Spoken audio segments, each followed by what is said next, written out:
श्री महालक्ष्मी महासरस्वती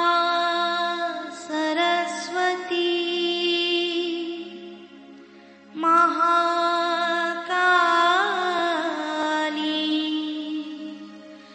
त्रिगुणात्मिका कुंडलिनी साक्षात् श्री आदिशक्ति माताजी श्री निर्मला देवी नमो नमः। ॐ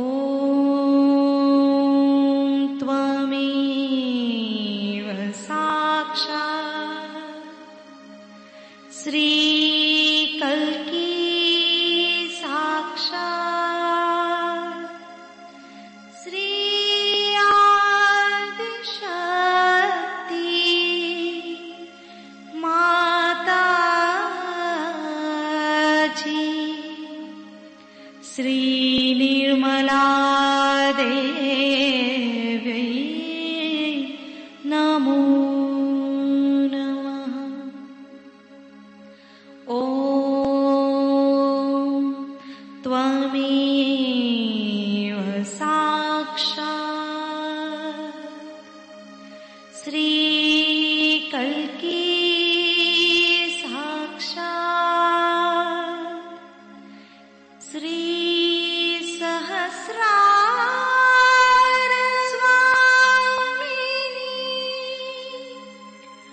मोक्ष प्रदायिनी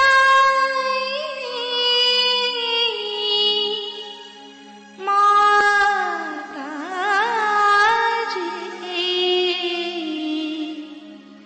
श्री निर्मला देवी नमो नमः।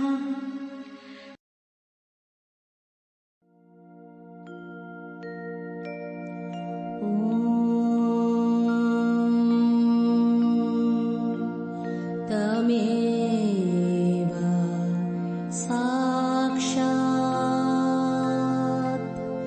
श्री गणेश साक्षात् श्री आदिशक्ति माताजी श्री निर्मला देवी नमो नमः।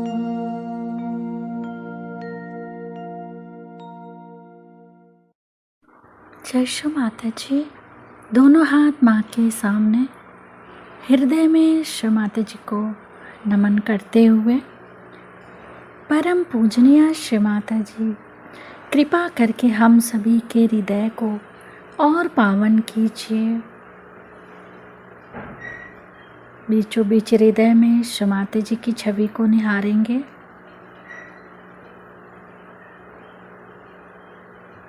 श्री माता जी हमारे इस हृदय को अपने प्रेम से परिपूर्ण कर दीजिए। श्री माता जी हम आपके श्री कुसमांडा स्वरूप को हृदय से नमन करते हैं। श्री माता जी हमारे इस हृदय में श्री कुसमांडा स्वरूप में आइए।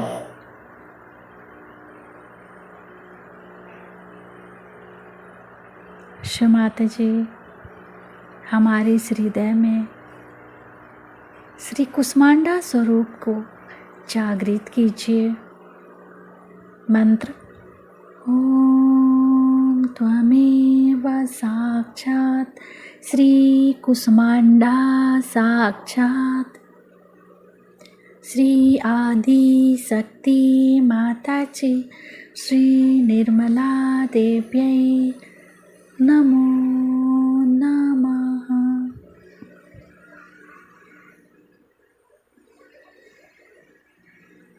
श्री माता जी हमारे इस हृदय में श्री जगदम्बा स्वरूप में संपूर्ण शक्तियों के साथ अपने श्री चरण कमल लेकर आइए। श्री माता जी के श्री चरण कमलों की परिक्रमा अपने हृदय में 7 टाइम्स करेंगे क्लॉकवाइज।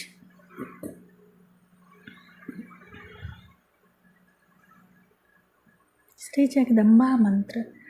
ओम त्वमेव साक्षात् श्री जगदम्बा साक्षात् श्री आदि शक्ति माता जी श्री निर्मला देव्यै नमो नमः।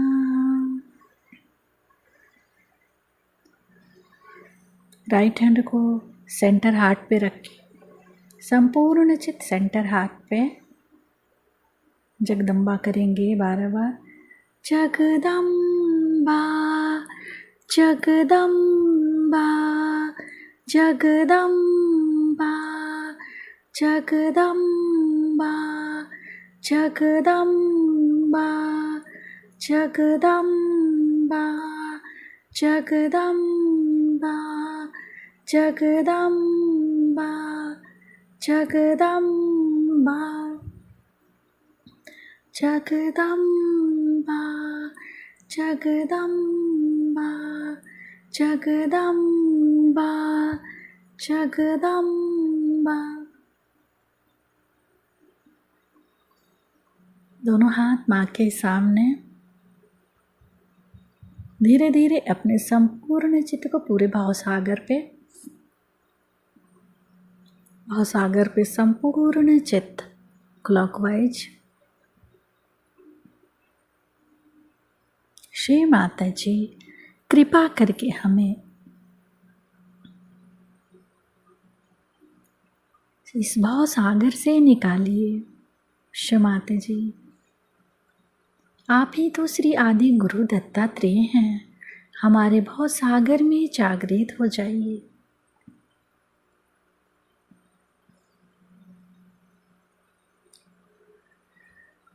गुरुर्ब्रह्मा गुरुर्विष्णु गुरुर्देवो महेश्वरा गुरु साक्षात् परब्रह्म तस्मै श्री मां निर्मलमा नमो नमः। अपने संपूर्ण चित्त को भावसागर से सिर के तालु भाग को जोड़ेंगे। सिर का तालु भाग पूरा भावसागर।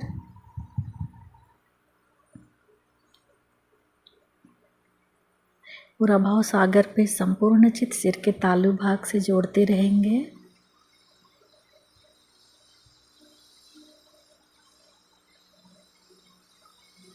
संपूर्ण चित्त सिर के तालु भाग पर श्री निर्विचारिता मंत्र। ओम त्वमेव साक्षात् श्री निर्विचारिता साक्षात् श्री आदि शक्ति माता जी श्री निर्मला देव्यै नमो नमः।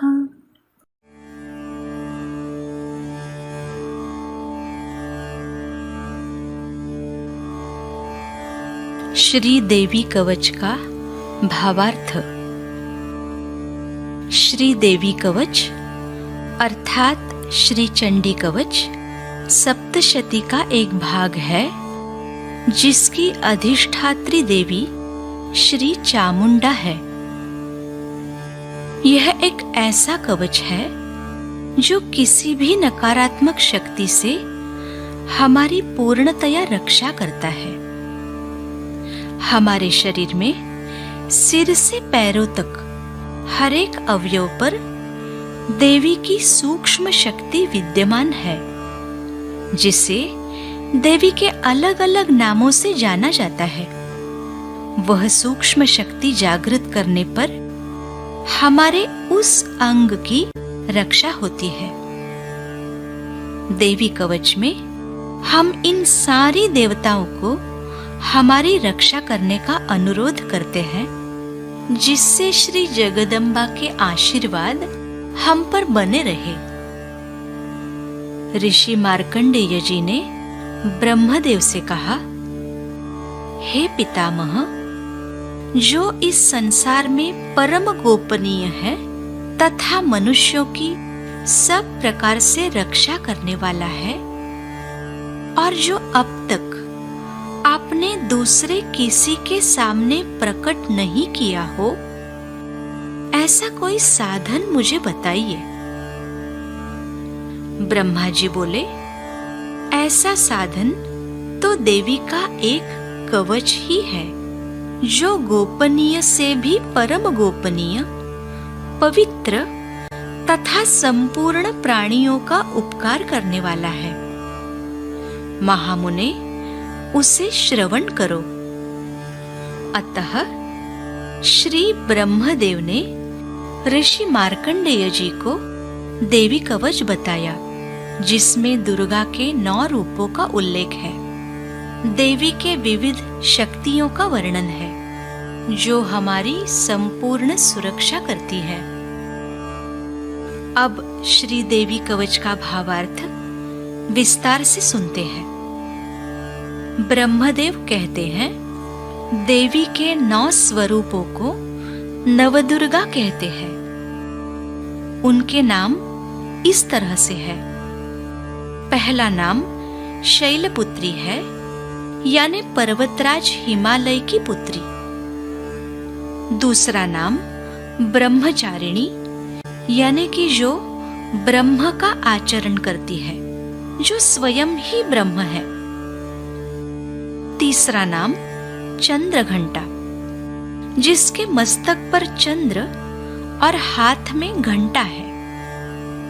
चौथा कूष्मांडा, यानी कि जो भक्तों के अपराध अपने उदर में समा लेती है।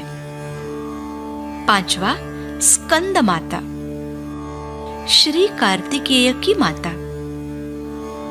छठा कात्यायनी, कात्यायन ऋषि की पुत्री, जो राक्षसों का संहार करती है। सातवां कालरात्रि, जो अज्ञान रूपी अंधकार का नाश करती है। आठवां महागौरी, जिसका वर्ण तपश्चर्या से गौर तेजस्वी हुआ है, यानी कि श्री आदि कुंडलिनी मां। नौवां सिद्धिदात्री, यानी जो साधक को सिद्धि प्रदान करती है। ये सब नाम सर्वज्ञ महात्मा वेद भगवान के द्वारा ही प्रतिपादित हुए हैं। जो मनुष्य अग्नि में जल रहा हो, रणभूमि में शत्रुओं से घिर गया हो, विषम संकट में फंस गया हो, तथा इस प्रकार भय से आतुर होकर जो भगवती दुर्गा की शरण में आया हो, उनका कभी कोई अमंगल नहीं होता। युद्ध के समय भी उनके ऊपर कोई विपत्ति दिखाई नहीं देती। उन्हें शोक, दुख और भय की प्राप्ति नहीं होती। जिन्होंने भक्ति पूर्वक देवी का स्मरण किया है, उनका निश्चय ही अभ्युदय होता है। हे देवेश्वरी, जो तुम्हारा चिंतन करते हैं, उनकी तुम निस्संदेह रक्षा करती हो। देवी चामुंडा प्रेत पर आरूढ़ होती है। देवी वाराही भैंसे पर सवारी करती है। देवी ऐन्द्री का वाहन ऐरावत हाथी है। देवी वैष्णवी गरुड़ पर ही आसन जमाती है। देवी माहेश्वरी वृषभ पर आरूढ़ होती है। कौमारी देवी का वाहन मयूर है।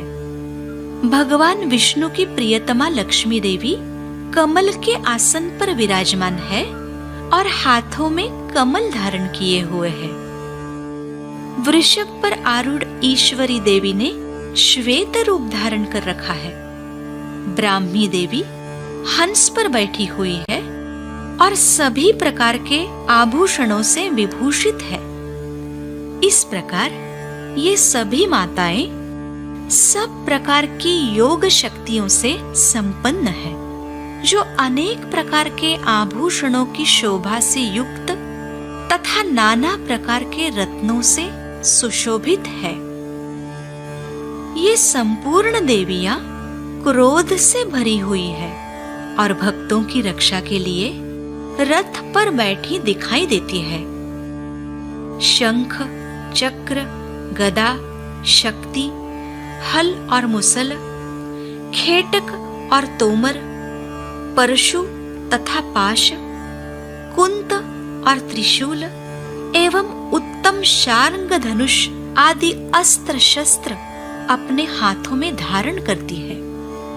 दैत्यों के शरीर का नाश करना, भक्तों को अभयदान देना और देवताओं का कल्याण करना, यही उनके शस्त्र धारण करने का उद्देश्य है।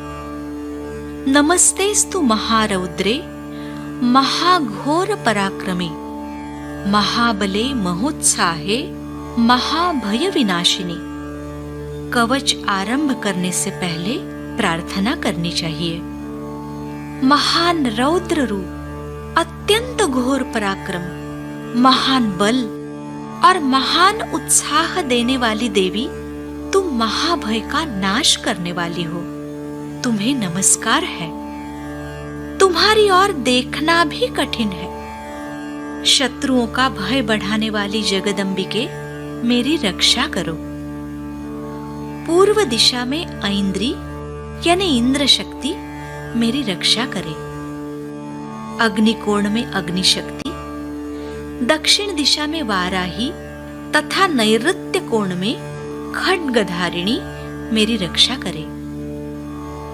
पश्चिम दिशा में वारुणी और वायव्य कोण में मृग पर सवारी करने वाली देवी मेरी रक्षा करे। उत्तर दिशा में कौमारी और ईशान कोण में शूलधारिणी देवी मेरी रक्षा करे। ब्रह्माणी देवी ऊपर की ओर से और वैष्णवी देवी नीचे की ओर से मेरी रक्षा करे। इसी प्रकार शव को वाहन बनाने वाली चामुंडा देवी 10 दिशाओं से मेरी रक्षा करे। जया आगे से और विजया पीछे की ओर से मेरी रक्षा करे। बाएं भाग में अजिता और दाहिने भाग में अपराजिता देवी मेरी रक्षा करे। देवी उद्योतिनी मेरे शिखा की रक्षा करे। देवी उमा मेरे मस्तक पर विराजमान होकर रक्षा करे। मालाधरी देवी मेरे ललाट की, यशस्विनी देवी भौहों की, त्रिनेत्रा देवी भौहों के मध्य भाग की तथा यमघंटा नथुने की रक्षा करे।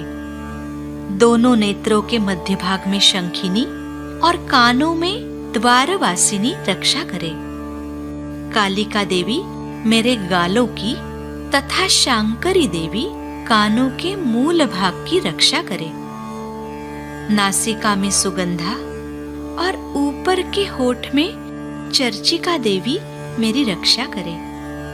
नीचे के होठ में अमृतकला तथा जिह्वा में देवी सरस्वती मेरी रक्षा करे। देवी कौमारी मेरे दांतों की, चंडिका कंठ प्रदेश की, चित्रघंटा गले की घाटी की और महामाया तालू में रहकर रक्षा करे। देवी कामाक्षी ठोड़ी की, देवी सर्वमंगला मेरे वाणी की रक्षा करे। भद्रकाली देवी ग्रीवा में और धनुर्धरी मेरुदंड में रहकर रक्षा करे। कंठ के बाहरी भाग में नीलग्रीवा, कंठ की नली में नलकूबरी, दोनों कंधों में खड्गिनी और दोनों भुजाओं की देवी वज्रधारिणी रक्षा करे। दोनों हाथों में दंडिनी और अंगुलियों में अंबिका देवी रक्षा करे। शूलेश्वरी नखों की रक्षा करे और कुलेश्वरी मेरे पेट में रहकर रक्षा करे। महादेवी दोनों स्तनों की और शोक विनाशिनी देवी मेरे मन की रक्षा करे। ललिता देवी हृदय में और शूलधारिणी देवी उदर में रहकर रक्षा करे। नाभि में कामिनी, गुह्य भाग की गुह्येश्वरी, जननेंद्रियों की पूतना और कामिका और गुदा की महिषवाहिनी देवी रक्षा करे। देवी भगवती मेरे कमर की, देवी विंध्यवासिनी घुटनों की और संपूर्ण कामनाओं को देने वाली महाबला देवी दोनों जांघों की रक्षा करे। देवी नारसिंही दोनों टखनों की और तेजसी देवी पैरों के पंजों के पृष्ठभाग की रक्षा करे। श्री देवी पैरों की अंगुलियों में और तलवासिनी पैरों के तलुओं में रहकर रक्षा करे। अपनी दाढ़ों के कारण भयंकर दिखने वाली दंष्ट्रा कराली देवी मेरे नखों की, ऊर्ध्वकेशिनी देवी मेरे केशों की रक्षा करे। रोमावलियों के छिद्रों में कौमारी देवी और त्वचा की वागीश्वरी देवी रक्षा करे। पार्वती देवी रक्त, मज्जा, वसा, मांस, हड्डी और मेद की रक्षा करे। आंत्रों की कालरात्रि और पित्त की मुकुटेश्वरी देवी रक्षा करे। मेरे चक्रों में पद्मावती देवी और कफ में चूड़ामणि देवी स्थित होकर रक्षा करे। नख के तेज की ज्वालामुखी देवी रक्षा करे। जिसका किसी भी अस्त्र से भेदन नहीं हो सकता, वह अभेद्य देवी शरीर के समस्त संधियों में रहकर मेरी रक्षा करे। देवी ब्रह्माणी मेरे वीर्य की रक्षा करे। छत्रेश्वरी छाया की तथा धर्मधारिणी देवी मेरे अहंकार, मन और बुद्धि की रक्षा करे। हाथ में वज्र धारण करने वाली वज्रहस्ता देवी मेरे प्राण, अपान, व्यान, उदान और समान वायु की रक्षा करे। कल्याण से शोभित होने वाली भगवती कल्याण शोभना मेरे प्राणों की रक्षा करे। रस, रूप, गंध, शब्द और स्पर्श, इन विषयों का अनुभव करते समय योगिनी देवी मेरी रक्षा करे तथा सत्वगुण, रजोगुण और तमोगुण की रक्षा सदा नारायणी देवी करे। वाराही देवी मेरे आयु की, वैष्णवी मेरे धर्म की तथा चक्रिणी यानी चक्र धारण करने वाली देवी यश, कीर्ति, लक्ष्मी, धन तथा विद्या की रक्षा करे। देवी इंद्राणी मेरे गोत्र की रक्षा करे। देवी चंडिका मेरे पशुओं की रक्षा करे। देवी महालक्ष्मी मेरे बच्चों की रक्षा करे और देवी भैरवी मेरे पत्नी की रक्षा करे। मेरी यात्रा की सुपथा देवी तथा मार्ग की क्षेमकरी देवी रक्षा करे। राजद्वार अर्थात आधिकारिक कार्यालयीन स्थानों में महालक्ष्मी देवी मेरी रक्षा करे तथा सब ओर से व्याप्त रहने वाली विजया देवी संपूर्ण भयों से मेरी रक्षा करे। हे देवी जयंती, जो स्थान कवच में नहीं कहा गया है अतएव रक्षा से रहित है, वह सब तुम्हारे द्वारा सुरक्षित हो, क्योंकि तुम पापनाशिनी हो।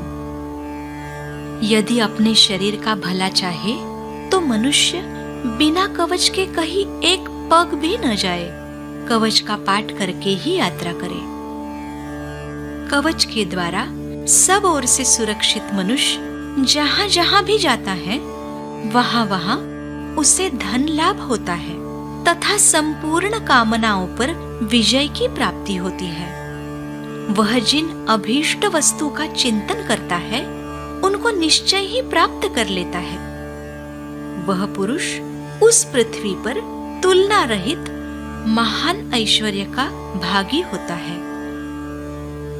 कवच से सुरक्षित मनुष्य निर्भय हो जाता है। युद्ध में उसकी पराजय नहीं होती तथा वह तीनों लोकों में पूजनीय होता है। देवी का ये कवच देवताओं के लिए भी दुर्लभ है, जो प्रतिदिन नियम पूर्वक तीनों संध्याओं के समय श्रद्धा से इसका पाठ करता है, उसे दैवी कला प्राप्त होती है तथा वह तीनों लोकों में कहीं भी पराजित नहीं होता। इतना ही नहीं, वह अकाल मृत्यु से रहित 100 से भी अधिक वर्षों तक जीवित रहता है। उसकी संपूर्ण व्याधियां नष्ट हो जाती है। कनेर, भांग, अफीम, धतुरे आदि का स्थावर विष, सांप और बिच्छू आदि के काटने से चढ़ा हुआ जंगम विष तथा रसायनों से बना हुआ कृत्रिम विष, ये सभी प्रकार के विष दूर हो जाते हैं। उनका कोई असर नहीं होता। इस पृथ्वी पर मारण, मोहन आदि जितने अभिचारिक प्रयोग होते हैं तथा इस प्रकार के जितने मंत्र यंत्र होते हैं, वे सब इस कवच को हृदय में धारण कर लेने पर मनुष्य को देखते ही नष्ट हो जाते हैं। यही नहीं, पृथ्वी पर विचरने वाले ग्राम देवता, आकाशचारी, देव विशेष, जल के संबंध से प्रकट होने वाले गण, उपदेश मात्र से सिद्ध होने वाले निम्न कोटि के देवता, अपने जन्म के साथ प्रकट होने वाले देवता, कुल देवता, माला, कंठमाला आदि, डाकिनी, शाकिनी, अंतरिक्ष में विचरने वाले अत्यंत बलवती भयानक डाकिनियां, ग्रह, भूत, पिशाच, यक्ष, गंधर्व, राक्षस, ब्रह्म राक्षस, वेताल, कूष्मांड और भैरव आदि अनिष्टकारक देवता भी हृदय में कवच धारण किए रहने पर उस मनुष्य को देखते ही भाग जाते हैं। कवचधारी पुरुष को राजा के समान वृद्धि प्राप्त होती है। यह कवच मनुष्य के तेज की वृद्धि करने वाला और उत्तम है। कवच का पाठ करने वाला व्यक्ति अपनी कीर्ति से विभूषित भूतल पर अपने सुयश के साथ साथ वृद्धि को प्राप्त होता है। जो पहले कवच का पाठ करके उसके बाद सप्तशती चंडी का पाठ करता है, उसकी जब तक वन, पर्वत और काननों सहित यह पृथ्वी टिकी रहती है, तब तक यहाँ पुत्र पौत्र आदि संतान परंपरा बनी रहती है। फिर देह का अंत होने पर वह पुरुष भगवती महामाया के प्रसाद से उस नित्य परम पद को प्राप्त होता है, जो देवताओं के लिए भी दुर्लभ है। लभते परमं रूपम शिवेन सह मोदते। वह सुंदर दिव्य रूप धारण करता है और कल्याणमय शिव के साथ आनंद का भागी होता है। देवी कवच यहाँ संपूर्ण हुआ। जय श्री माता जी।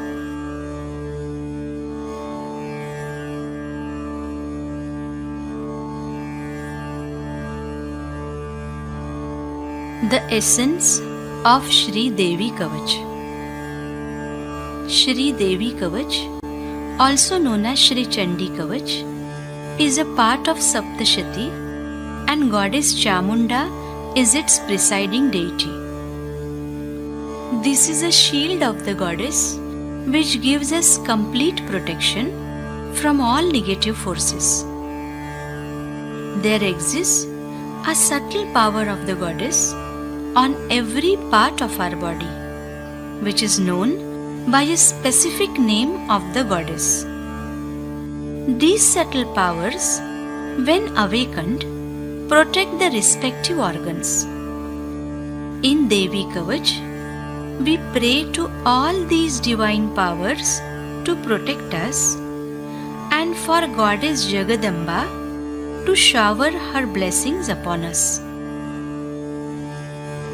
Sage Markandeya asked Brahmadeva, "O grandsire, please tell me that which is very secret and has not been told to anybody and which protects all human beings in this world in every way." Brahmadeva said, "O sage, The one which is most secret and is benevolent to all beings is the Kavacha of the Divine Goddess. Please listen to that. Thus, Devi Kavach is narrated by Brahmadeva in response to sage Markandeya's query. It describes 9 different forms of Goddess Durga. It also gives us information about various powers which protect us. Now, let us listen to the essence of Shri Devi Kavach in detail.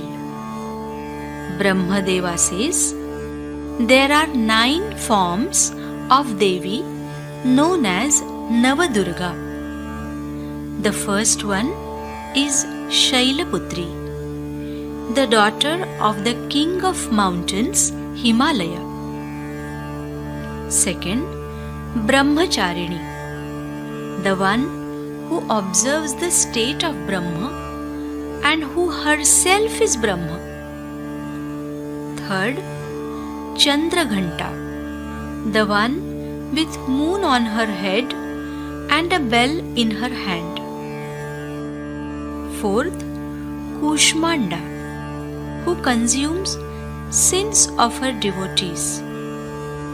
Fifth, Skandamata, mother of Shri Kartikeya. Sixth, Katyayani, who kills demons. She is the daughter of sage Katyayan. Seventh, Kalaratri, the one who destroys darkness of ignorance.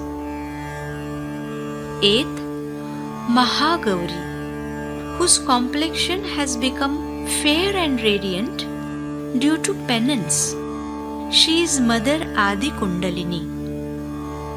Ninth, Siddhidatri, who bestows powers upon her devotees. All these 9 names have been established by the omniscient Vedas. Those who are frightened, surrounded by enemies on the battlefield, burning in fire, or those who are at an impassable place, would face no calamity and would never have grief, sorrow, fear, or evil if they surrender to Adi Shakti. Those who remember her with great devotion indeed are uplifted. Undoubtedly, O Goddess of Gods, you protect those who remember you. The goddess Chamunda sits on a corpse. Varahi rides a buffalo. Aindri is mounted on an elephant and Vaishnavi on an eagle. Goddess Maheshwari rides a bull. The vehicle of Kaumari is a peacock. And Devi Lakshmi, the beloved of Shri Vishnu, is seated in a lotus, holding a lotus in her hand. The goddess Ishwari of white complexion rides a bull, and Brahmi, who is decorated with all ornaments, is seated on a swan. All the mothers are endowed with all the powers of yoga and are adorned with various ornaments and jewels. All these goddesses are seen mounted in chariots and are on warpath. They are wielding conch, discus, mace, plough, club, javelin, axe, noose, barbed darts, trident, and bow and arrows. These goddesses are wielding their weapons for destroying the bodies of demons, for the protection of their devotees, and for the benevolence of gods. Before reciting Shri Devi Kavach, let us pray. Namastestu Maharaudre, Mahaghor Parakrame, Mahabale Mahotsahe, Mahabhaya Vinashini. Salutations to you, O Goddess, of very dreadful appearance, of frightening valor, of tremendous strength and energy, the destroyer of the monstrous fears. O Devi, you are seen through penance.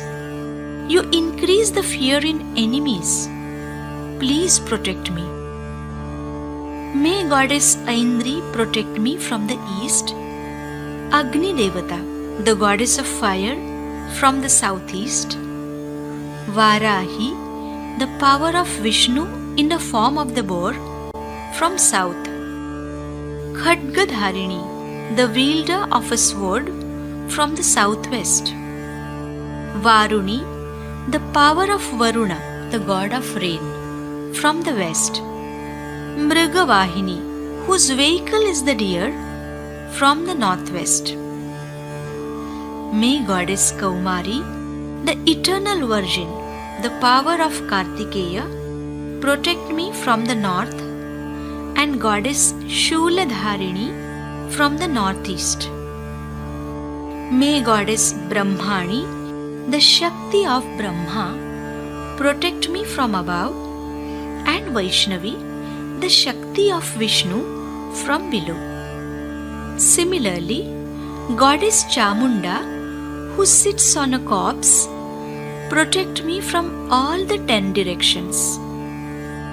May Goddess Jaya protect me from the front and Vijaya from the rear, Ajita from the left and Aparajita from the right. Goddess Udyotini may protect the top knot, and Uma may settle in my head and protect it. May I be protected by Devi Maladhari on the forehead, Yashaswini on the eyebrows, and Trinetra on Hamsa. May Yamaghanta protect my nostrils, Shankhini my eyes, and Dvaravasini my ears. May Goddess Kalika protect my cheeks, and Shankari the roots of my ears. May Goddess Sugandha protect my nose, Charchika my upper lip, Amritakala my lower lip, Devi Saraswati my tongue, Kaumari my teeth, Chandika my throat, Chitraghanta my sound box, Mahamaya the crown of my head, Kamakshi my chin, Sarvamangala my speech, Bhadrakali my neck, and Dhanurdhari my spine. May Nilagriva protect the outer part of my throat, and Nalakubari my windpipe. May Khadgini protect my shoulders, and Vajradharini protect my arms. May Devi Dandini protect both my hands, Ambika my fingers, Shuleshwari my nails, and may Kuleshwari protect my abdomen. May Mahadevi protect my breasts, Shoka Vinashini my mind, Lalita Devi heart, Kamini my nabhi, Guhyeshwari my hidden parts, Putana and Kamika my reproductive organs, and Mahishavahini my rectum. May Goddess Bhagavati protect my waist, Vindhyavasini my knees, and the wish-fulfilling Mahabala may protect my thighs.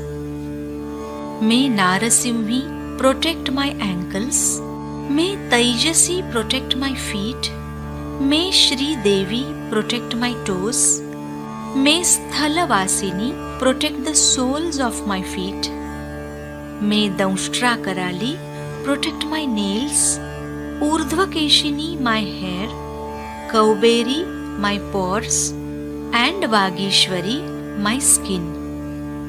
May Goddess Parvati protect my fat, bones and blood marrow. Goddess Kalaratri, my intestines, and Mukuteshwari, the liver. May Goddess Padmavati protect the chakras, Chudamani, the mucus, Jwalamukhi, the luster of my nails, and Abhedya, all the joints. May Devi Brahmani protect the semen, Chhatreshwari, the shadow of my body, and Dharmadharini protect my ego, superego, and intellect. May Devi Vajrahasta protect my pran, apan, vyan, udan, saman, the 5 vital breaths, and Kalyana Shobhana, my pranas, the life force. May Goddess Yogini protect the sense organs, that is the faculties of tasting, seeing, smelling, hearing, and touching. May Goddess Narayani protect Sattva, Raja, and Tamo gunas. May my life be protected by Goddess Varahi, Dharma by Vaishnavi, success and fame by Devi Lakshmi, wealth and knowledge by Chakrini, my clan by Indrani, my cattle by Chandika, my sons and daughters by Devi Mahalakshmi, and my wife by Devi Bhairavi. May Goddess Supatha protect my journey and Kshemakari, my difficult path. May Goddess Mahalakshmi protect me in the king's court and official places, and Vijaya everywhere. O Goddess Jayanti, any place that has not been mentioned in the Kavacha and has thus remained unprotected may be protected by you, because you are the destroyer of all the sins. If one desires auspiciousness, one should invariably cover oneself with this Kavacha wherever one goes, and should not walk even a step without it. Then one is successful everywhere, and all one's desires are fulfilled, and that person enjoys great prosperity on the earth. That person who covers himself with Kavacha becomes fearless, is never defeated in battles, and becomes worthy of being worshipped in the 3 worlds. This Kavacha is inaccessible even to gods. One who reads it with faith every day thrice, morning, afternoon, and evening, is blessed with divine arts, is undefeated in the 3 worlds, lives for 100 years, and is free from untimely death. All diseases are destroyed. Any poison cannot affect him. All those who cast magical spells by mantras or yantras on others for evil purposes, all bhoots, goblins, malevolent beings moving on the earth and in the sky, all those who mesmerize others, all female goblins, all yakshas and gandharvas are destroyed just by the sight of the person having Kavacha in his heart. This Kavacha enhances the radiance.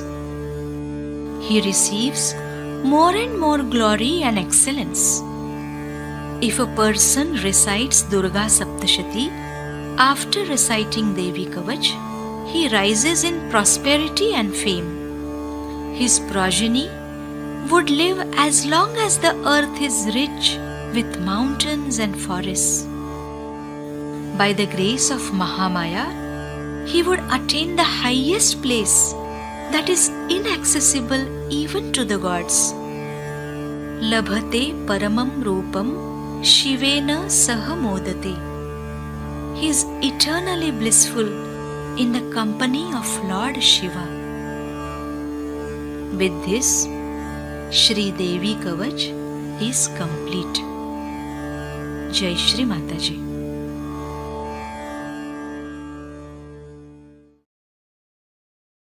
जिस वक्त वो उठता है तब श्री जगदम्बा जो है वो हमारे हृदय चक्र में रह करके अकेली सब दुष्टों से जो जो ऐसे साधकों को सताता है उन सब का खंडन करती, मार डालती है, उनको निपात कर खत्म कर देती, उसको किसी से डर नहीं लगता। और खड़े होकर के आपको आश्चर्य होगा कि कल परसों तो मैंने तांत्रिकों पे ही कहा था, लेकिन 1973 में हमारे यहाँ एक बड़ा कावती जहांगीर हॉल है। मैंने खड़े होकर एक एक इन दुष्ट गुरुओं का नाम, कौन से राक्षस पड़े थे, कौन नरकासुर था, कौन रक्त बीज था, कौन दूसरे असुर था, सबके नाम लेकर के कहा। तो हमारे पति के पास खबर गई कि इनको तो कल मार देंगे लोग पकड़ के। मैंने कहा मारे तो सही, हाथ तो उठाए मेरे ऊपर, लेकिन किसी ने भी अखबार में या किसी ने भी किसी कोर्ट में जाकर के दलील नहीं की मेरे खिलाफ, क्योंकि सत्य की बात। तो यहाँ जगदम्बा खड़ी होकर के अकेली और सारे दुष्टों का सामना करती है कि मेरे जो बच्चे परमात्मा को खोज रहे हैं वो पूर्ण आरक्षित ऊपर आ जाए, उनको कोई तकलीफ न हो, वो कोई परेशानी नहीं, उसके आंचल में छिपे हुए वो ऊपर की ओर उठते चले। ये जगदम्बा का चक्र यहाँ पर बना हुआ। इसके बारे में मेडिकली इस तरह से समझाया जा सकता है कि हमारा जो यहाँ पर स्टर्नम नाम की हड्डी है, यहाँ से स्टर्नम बोन कहते हैं। स्टर्नम नाम की एक हड्डी है और इस हड्डी में जगदम्बा जो है, जिसको कि भ्रमरांबा कहती है, वो भ्रमर बनाती है। और ये जो होती है, ये अगर कहीं से भी हमारे अंदर आक्रमण हो तो उस आक्रमण को वो पूरी तरह परास्त कर सकती है और उनसे लड़ती है। ये हमारे स्टर्नम बोन में 12 वर्ष की उम्र तक बनती है और उसके बाद सारे शरीर में फैल जाती है। और जैसे कि कोई आफत सामने से आए तो एकदम ये हड्डी जोर से ऊपर नीचे होने लग जाती है और उसका जो संदेश है, उसका जो मैसेज है, वो इन एंटीबॉडीज पे पहुंच जाता है, वो तैयार हो जाते हैं। और तैयार होने के बाद वो लड़ते हैं और परास्त कर देते हैं, लड़ते रहते हैं जब तक कोई भी परेशानी मनुष्य को रहेगी। ये देवी के भ्रमर लड़ते रहते हैं। ये तो देवी की व्यवस्था है हमारे लिए। लेकिन जब मनुष्य देवी स्थिति में आता है तो उसके अंदर माँ का प्यार उमड़ पड़ता है, अपनी माँ को भी पहचानता है। हमारे पति भी लोगों को बहुत प्यार हो जाता है और वही प्यार अब वो दुनिया को बांटना चाहता है। उससे रहा नहीं जाता। कोई आदमी परेशान है, दुखी है, हर इंसान जहां भी बैठा होगा, भाई तुम्हें क्या तकलीफ है, क्या है, उसके लिए दौड़ता है और मेहनत करता है। एक जिसे हम करुणा कहते हैं, कंपैशन कहते हैं, वो मिशनरियों जैसे लोगों को घर में ला करके मरते हुए लोगों को ईसाई धर्म नहीं सिखाता और फिर उसके बाद नोबेल प्राइज मिलता है ऐसे लोगों को, ऐसा नहीं करता है। वो जो उसके अंदर कंपैशन है, जो करुणा है, उस करुणा की शक्ति से लोगों को उनकी बीमारी, उनकी तकलीफें, उनसे बचाता है, उनको ठीक करता है। ये नहीं कि उनके ऊपर में लगा दिया तुम हिंदू, तुम मुसलमान, तुम क्रिश्चियन, ये कुछ नहीं। इसे क्या मतलब है? गधे के ऊपर कुछ भी लगा दीजिए तो गधा ही रह जाता है, लेकिन उसको वो महामानव बना देते हैं। बहुत से लोग हमारे पास तो बीमारी के लिए आते रहे और आज वो बड़े बड़े सहयोगी बने हुए बैठे हुए। उसकी करुणा इतनी शक्तिशाली होती है कि कहा जाता है देवी के लिए कटाक्ष कटाक्ष निरीक्षण। एक कटाक्ष भी ऐसे आदमी का किसी पर पड़ जाए तो वो एकदम स्वस्थ हो सकता है। स्व में जो स्थित है स्वस्थ है। हमारे यहाँ जितने भी शब्द हैं उनको आप देखें तो सब स्व पे ही आते हैं। स्वस्थ, जो आदमी स्व में स्थित हो जाता है और आप उसकी शक्ल से पहचान सकते हैं, अरे अभी तो आप बीमार थे और अभी आपको क्या होगा। इसमें कोई चमत्कार कुछ नहीं। जो बात आप जानते नहीं है वो आपके लिए जरूर चमत्कार पूर्ण लगेगा, वो दूसरी बात है, लेकिन ऐसा कोई चमत्कार नहीं है। आपके अंदर ये सब चीजें हैं।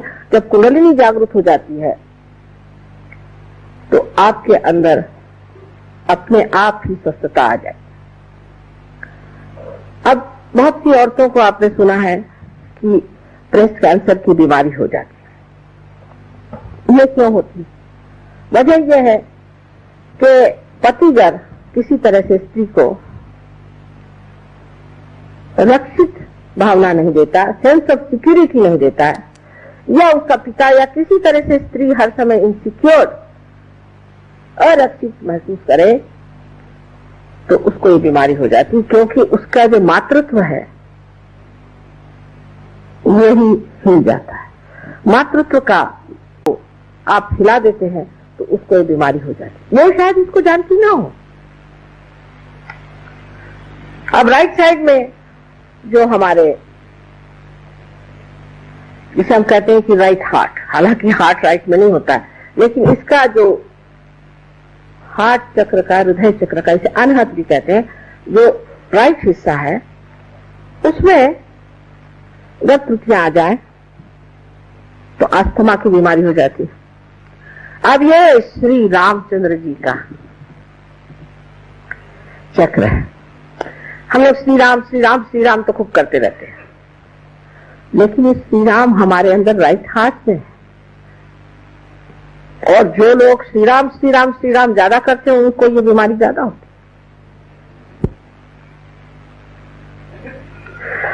है। इसका और एक कारण है, श्री राम हमारे पिता है।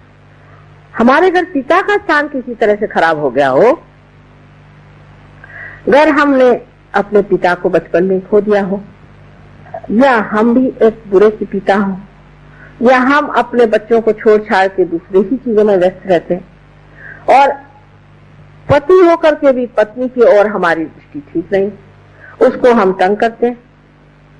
पत्नी की तरफ से अगर हम परेशान हैं तो भी, जैसे कि श्री राम वन में भटकते रहे, ऐसे अब जो मनुष्य अपने पत्नी के लिए भी वन में भटक रहा हो, या पत्नी की तरफ से तकलीफ पा रहा हो, या तकलीफ दे रहा हो, तो पति और पिता का स्थान श्री राम का जो चक्र है, जिसे हम राइट हार्ट कहते हैं, उसके कारण ये बीमारियां हो सकती हैं। हमारे अंदर अनेक सी बीमारियां ऐसी जो बहुत सहज में ठीक हो सकती हैं। अगर आपने श्री राम को खड़ा कर दिया तो फिर आपको अस्थमा कैसे हो सकता है? लेकिन सबसे ज्यादा ये बीमारी जो सरकारी नौकर है, ब्यूरोक्रेट्स, या जो सत्ताधीश है, या सत्ता से गिर गए पर अभी सत्ता के पीछे लगे हुए हैं, या जिसे हम लोग कहते हैं पॉलिटिशियंस, उनको ज्यादा होता है। श्री राम जो है वो सोक्रेटिस के वर्णित बेनोवेलेंट किंग है, बेनोवेलेंट किंग, जो बेनोवेलेंस में विश्वास करते हैं, लोगों का हित ही जिनका एक लक्ष्य है, ऐसे श्री राम सोक्रेटिस ने वर्णित कर रखे हुए। लेकिन ऐसे कितने हैं इन ब्यूरोक्रेट्स में, ऐसे कितने लोग हैं कि जो ये सोचते हैं कि हम इनके बेनोवेलेंस के लिए हैं, हम इनके हित के लिए हैं। हिंदुस्तान में तो जो सुनिए तो भगवान ही बचाए रखे, मुझे तो समझ नहीं आता इन ब्यूरोक्रेट्स का क्या हाल होने वाला है और इन पॉलिटिशियंस का भी क्या हाल होने वाला है। बड़ी घबराहट होती है एक माँ की दृष्टि से, क्योंकि एक छोटी सी चीज है, एक जमीन खरीदी है, तो उन्होंने कहा कि माँ ये तो मिल नहीं सकती जमीन। मैंने कहा तो भाई पैसे दे रहे फिर जमीन क्यों नहीं मिलेगी ना? उसमें आपको वो पैसे खाते हैं, पैसे क्या खाते हैं, उनको खाना वाना भेज दो, पैसा क्यों? वो पैसा खाते हैं, वो पैसा खाते हैं, वो सब पैसा ही खा रहे। श्री राम तो उनमें नहीं है। श्री राम का भजन करने से आप हितकारी राजा नहीं हो सकते। हितकारी जो राज्य करेगा वही इंसान श्री राम का साम्राज्य में भी उनका सेवक हो सकता है। इसमें से कोई लोग हैं, उनको इस कदर भूत सवार होता है कि इस चोर को पकड़ो, उस चोर को पकड़ो, इस चोर को पकड़ो, एकदम पागल के जैसे लग जाते। इस पकड़ धक्कड़ में खुद ही उनके अंदर श्री राम लुप्त हो जाते। श्री राम ने जो सबका उद्धार किया था, उनकी जो उद्धारक शक्ति है वो आपके अंदर जागृत हो जाती है। जैसे कि वाल्मीकि का उद्धार हुआ, अहिल्या का उद्धार हुआ, और वो प्रेम की शक्ति जहाँ की शबरी के देह इतने प्रेम से खाए, इतने चाव से खाए, वो सादगी जहाँ पैर के चप्पल उतार करके, जूते उतार करके और जमीन पर चल करके घूमते रहे। सारे महाराष्ट्र में हमारे उन्होंने अपने चरण के जो सुंदर चैतन्य थे वो छोड़े। वो श्री राम अगर हमारे अंदर जागृत हो जाएं तो ये बीमारियां हमारे अंदर आ नहीं सकती। अब लेफ्ट हाथ माँ का स्थान है। अगर आपकी माँ बचपन में मर गई हो, आपने अपनी माँ को देखा ही नहीं, जिसने माँ का प्यार जाना ही नहीं, वो अच्छा पति नहीं हो सकता। अगर किसी की माँ दुष्ट होगी तो उसका पति पना भी दुष्टता का ही होगा। जिसकी माँ ने उसे प्यार दिया, दुलार दिया, प्रेम से रखा, वही पति अपने पत्नी को भी प्यार कर सकता है। पर लेफ्ट हार्ट जो है ये बहुत ही नितांत गहन चीज है, क्योंकि इसका संबंध माँ से है। जैसे आप जानते हैं कि भारतीय संस्कृति माँ पर आधारित है, मातृत्व भाव से भरी हुई ये संस्कृति है। गणेश जी भी सिवाय अपने माँ के किसी को भी नहीं मानते थे, क्योंकि माँ से ही बाप को जाना जाता है। इसलिए माँ की धारणा अपने देश में विशेष मानी जाती है। लेकिन जब आपका हाथ पकड़ जाता है, लेफ्ट हाथ, तो सबसे पहले आप पर जो आघात आता है वो ये कि आप शुष्क स्वभाव हो जाते, आप में शुष्कता आ जाती है। वो आर्द्रता नहीं जो देवी का वर्णन सांद्र करुणा, जिसकी करुणा में आर्द्रता है, वो आर्द्रता आप में नहीं रह जाती। आप शुष्क इंसान हो जाते हैं, ऐसे कि अगर आपको जगाना भी हो तो एक लकड़ी से जगाए तो अच्छा, नहीं तो उठ के मारने को दौड़े, बात करने को जाए तो खाने को दौड़े। एक शुष्क व्यक्ति आप हो जाते। और इस शुष्कता को भरने के लिए आपको अपना माँ का स्मरण करना चाहिए कि जिससे आपको, हम लोगों के नाम ऐसे हैं करुणा सागर, और हाथ में लठ लिए करुणा सागर जी खड़े हुए जो है उसको तड़ाता मार रहे हैं। तो इस तरह के विपर्यास जो जीवन में हम देखते हैं, इसका कारण यह है कि मातृत्व के प्रति आदर नहीं। खास करके मुसलमानों ने जो हमारे ऊपर अपकार किया है वो ये है। मैं तो मानती हूँ कि उनकी भी बहुत बड़ी तपस्या थी जिन्होंने इस धर्म को बनाया और पनपाया। लेकिन उनके जो अनुचर थे, उन्होंने, जैसे हम लोगों ने भी बहुत गलतियां की, उन्होंने एक बड़ी भारी गलती की कि स्त्री का मान नहीं, स्त्री का मान नहीं है, माँ का मान नहीं है। माँ कोई चीज ही नहीं होती। हाँ, अगर माँ दुष्ट हो, खराब हो, उसके अंदर गंदगी हो, वो बुरी चीजें करती तो ठीक है। उस माँ को भी, जैसे भरत ने अपनी माँ को सुनाया था और उसको दूर रखा था, उसको छोड़ करके और राम की पादुकाएं लेकर के जिन राम राज्य किया था, वो बात दूसरी। पर इस देश की माँ ऐसी नहीं, और इस देश में कुछ एकाध ऐसी हो भी जाए तो भी बाकी सब लोगों को देखते हुए समझ लेना चाहिए कि जिसने माँ के चक्र को दुखाया हो, या जिससे माँ से वंचित रहा हो, जिसे प्यार नहीं मिला, और इससे बहुत ही नजदीक हृदय का ही ऑर्गन है, हृदय ही है। अब हृदय की पकड़ जब आदमी मनुष्य को क्यों होती है? क्योंकि जब वो अति कर्मी हो जाता है, अति कर्म में जब बाह्य की तरफ जाते जाता अपनी आत्मा को भूल जाता है, या किसी गलत इंसान के सामने इस सर को झुकाता है।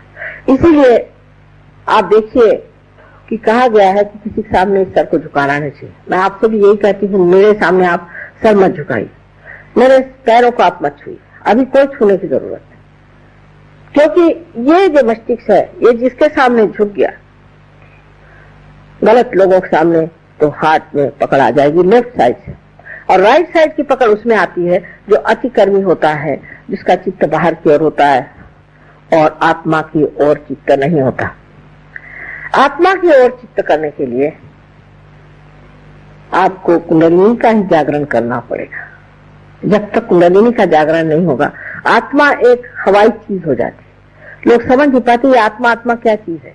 ये परमात्मा का हमारे अंदर प्रतिबिंब है, और जब हमारा चित्त बाहर की ओर दौड़ता है तब हम अपनी आत्मा की ओर दृष्टि नहीं दे पाते। जब हम अपनी आत्मा की ओर दृष्टि नहीं दे पाते तो आत्मा रुष्ट हो जाता है, और जब वो रुष्ट हो जाता है तो हृदय का स्पंदन भी गड़बड़ होकर के कभी कभी तकलीफ हो जाती है, या हम गलत तरीके से आत्मा की ओर दृष्टि देते हैं। किसी गलत अनधिकार किसी आदमी के पास जाते हैं, जो अनधिकार चेष्टा करता है, ऐसे आदमी के पास जाकर के हम दीक्षाएं लेते हैं, उनके पांव पर गिरते हैं, तब ये आत्मा रुष्ट हो जाता है। ये क्यों नहीं देखता किसके पैर छू रहा है? तुम मानव है, तुम्हारे अंदर मेरा वास है। जब तक तू ऐसे लोगों के पैर छूता रहेगा, मैं तुझसे रुष्ट रहूंगा।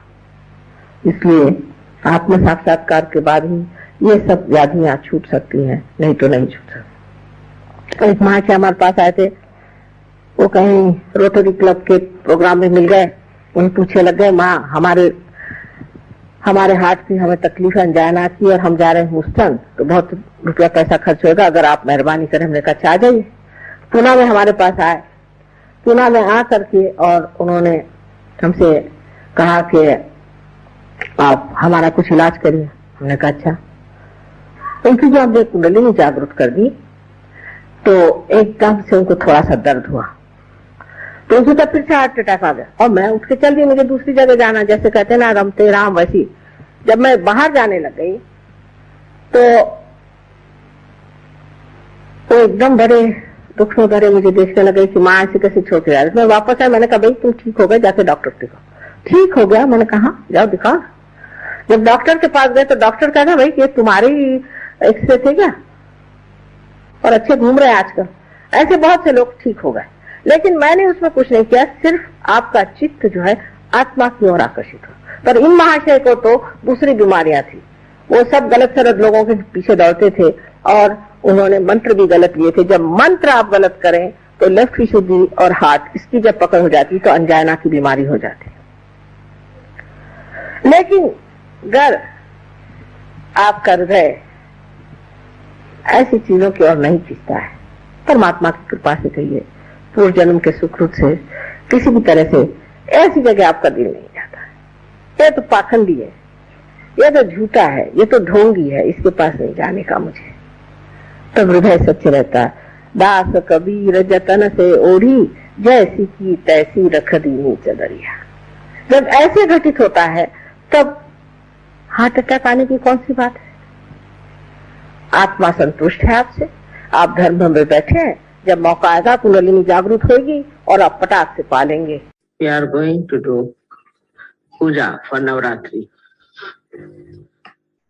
Yesterday you saw a beautiful description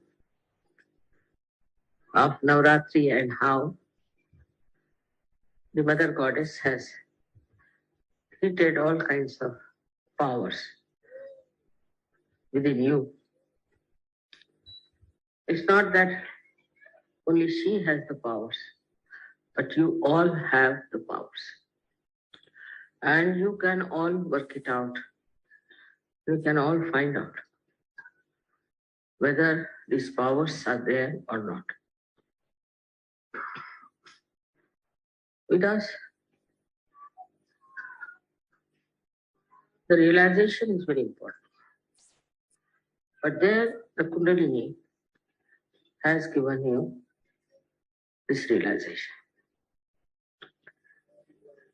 Of course, Kundalini is a part, or we can say reflection of Adi Shakti. And also,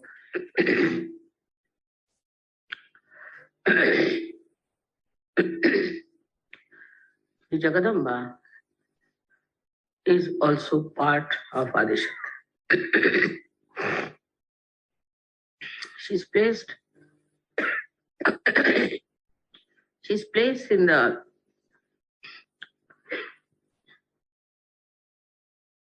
center of two hearts, which is a very important point.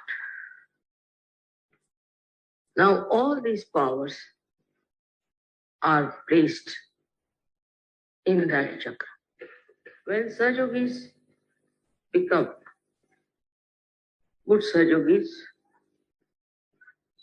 like Ganas, they realize how much the Ganas had to have patience, had to have love and intelligence to fight the negativity. So all the forces of the Jagadamba act towards hitting the negativity of all kinds. That is her first and foremost nature, is to destroy all the negativity that is in this world and is against Sahaj, against you. Her destruction takes place in so many ways. So first thing, if you are really worshipping the goddess, then you should have no worry at all of any kind, and you should have no fear at all. Go ahead, fearlessly. Whatever you are doing, do it fearlessly. But at the same time, I have to tell you the other side, that one should not go about like a zombie. It doesn't mean that. Saying all kinds of nonsensical things of the right side. But if you have to do something, do it with clear-cut ideas and also without any fear. So all her powers will start manifesting. A man who is fearless has nothing to worry about his sleep, his well-being, nothing. He's fearless. Again, I say fearless doesn't mean that you go on hitting everybody, saying all kinds of things. No. It means that you are fearless. Anybody who attacks you, you can always protect yourself. So first and foremost thing, as I said, is to be fearless, to make the goddess express herself. Supposing now, take it like this. Now all Ganas are following you. Now, if the leader of an army is a frightened personality, what will others do? Thus, you become dependent upon yourself. This faith also must be developed. This maturity is there because your mother has blessed you. All her powers she has given, every. But one power of patience is difficult. You have to be patient like your mother. You might think it's very difficult, but try to. Must have patience, first of all, with yourself. I know many people who think they're spiritually nothing and they have not achieved anything. This is absolutely a sort of a escapism, that you want to escape your personality. Just see, if you introspect, you'll find out that you have developed into a real spiritual giant. Nobody can touch you. You can do everything. You can look after yourself. You can support others. You must know how to love others. That's very important. But again, when it comes to love, they will love their child, love their wife. I mean, it's very common in surgery. They do attach to their children. Before this, they were known to be absolutely selfish, had no attachment for children or wife. But now it is like a glue. Children are glued to them, wife is glued to them, and the family, very important. This is another temptation from which you have to get out. I'm not saying that you have to give up your family or child, but again I say the detachment. The detachment is your power. Watch everything with detachment. Now don't think that, oh, I came only a few days back in search of her. No. Don't think somebody is higher than me, I'm no good. No. You just introspect yourself and see for yourself how many powers you have already got. And the more you'll know, the more you'll become humble. Then another power of Mother is that she gives you a state in which you are a sakshi, you are a witness, watching everything. You have tremendous patience. Tremendous patience. Whatever is happening, all right. This will be all right, that will be all right, this and that. So you get rid of horrible thing called anger. And this gives you such a peaceful witness state that you start becoming younger and younger. I will tell you some Sahajogis whom I gave realization, say, last year. This year I met them, I could not recognize. They have suddenly become 10 years younger. Very surprising. And I was myself, had to confess that I really can't recognize. Are you the same people? Or are you the son of that fellow?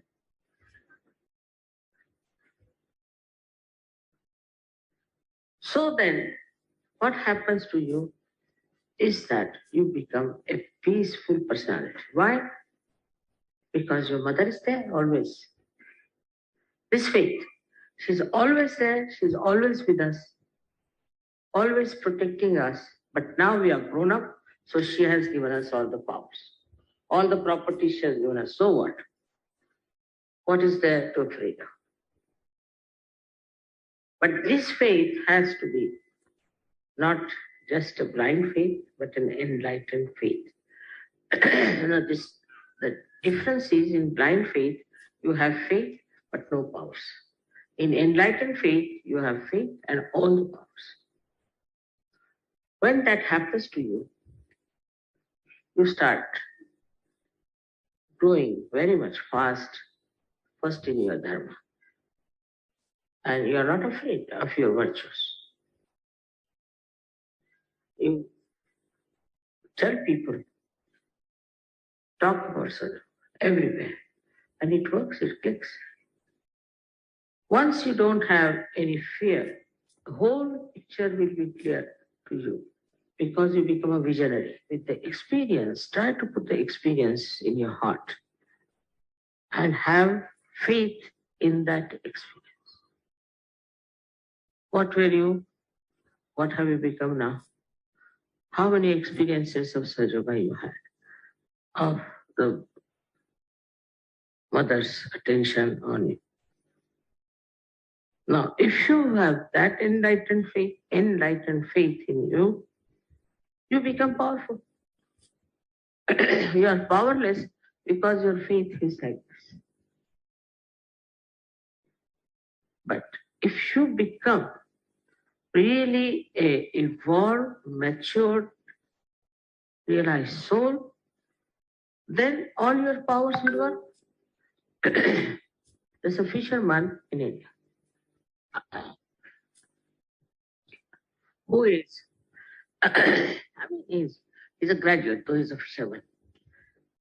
So one day he was going on a boat to another island to do Sahaja Yoga.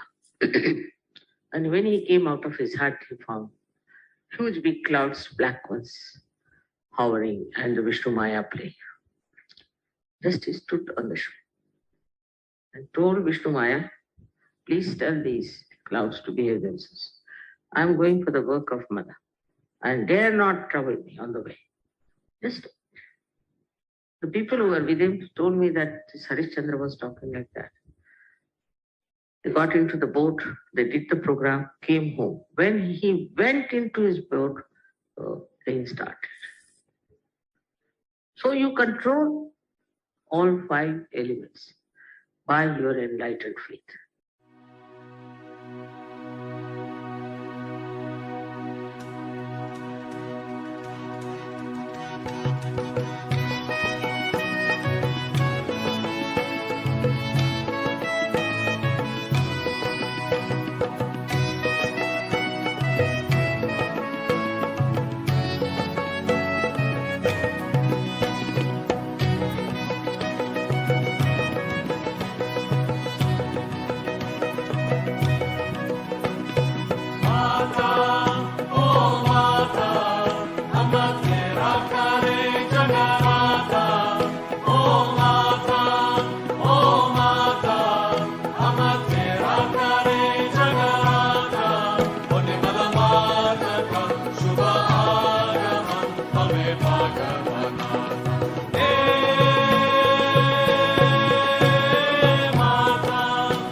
राखणारे जगाला